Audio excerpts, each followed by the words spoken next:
Hello, so sasagutin ko po yung paano po magkaroon ng ganyan.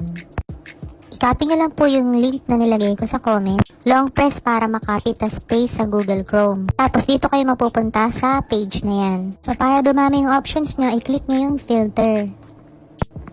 Tapos ayan, lalabas na yung mga options. Piliin nyo yung gusto nyong budget para sa HMO. Tapos naka-check lang lahat yung iba.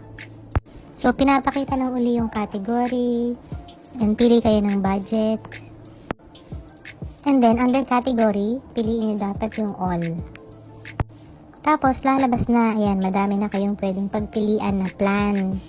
So, browse lang kayo dyan. I-check nyo kung ano yung pinaka-okay for you o yung kailangan ninyo. Ako, yung pinili ko, yung plan na 1-250.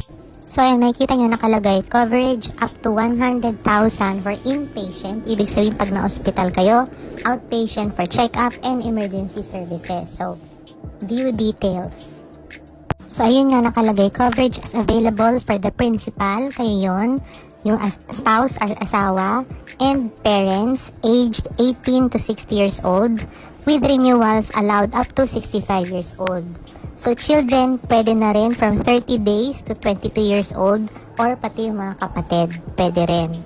Nasa sa inyo yan kung sino yung i-enroll ninyo. So, ayun yung mga kasama sa plan, basahin nyo lang dun sa mismong webpage. So, yung pre-existing conditions, mako-cover siya after 6 months mong maghulog. So, ayun yung mga exceptions na kasulat din dyan. So, in the first 6 months, halimbawa, inubo ka or masakit lalamunan mo, pwede kang magpa-check up and pwedeng makover yung mga ipapagawang laboratory for you. So, for outpatient, pati inpatient or confinement, covered up to maximum benefit limit which is yung 100,000 pesos. Sa monthly na 1,250 para sa plan na to ha. And then, click nyo lang yung get this package. Tapos, ayan, hihinga na kayo ng mga documents, valid ID, proof of income. And then, mapupunta na kayo sa create your account page. So, gagawa kayo ng account, ilalagay nyo yung name nyo, and information, and login details. So, ayun lang. Sana nakatulong.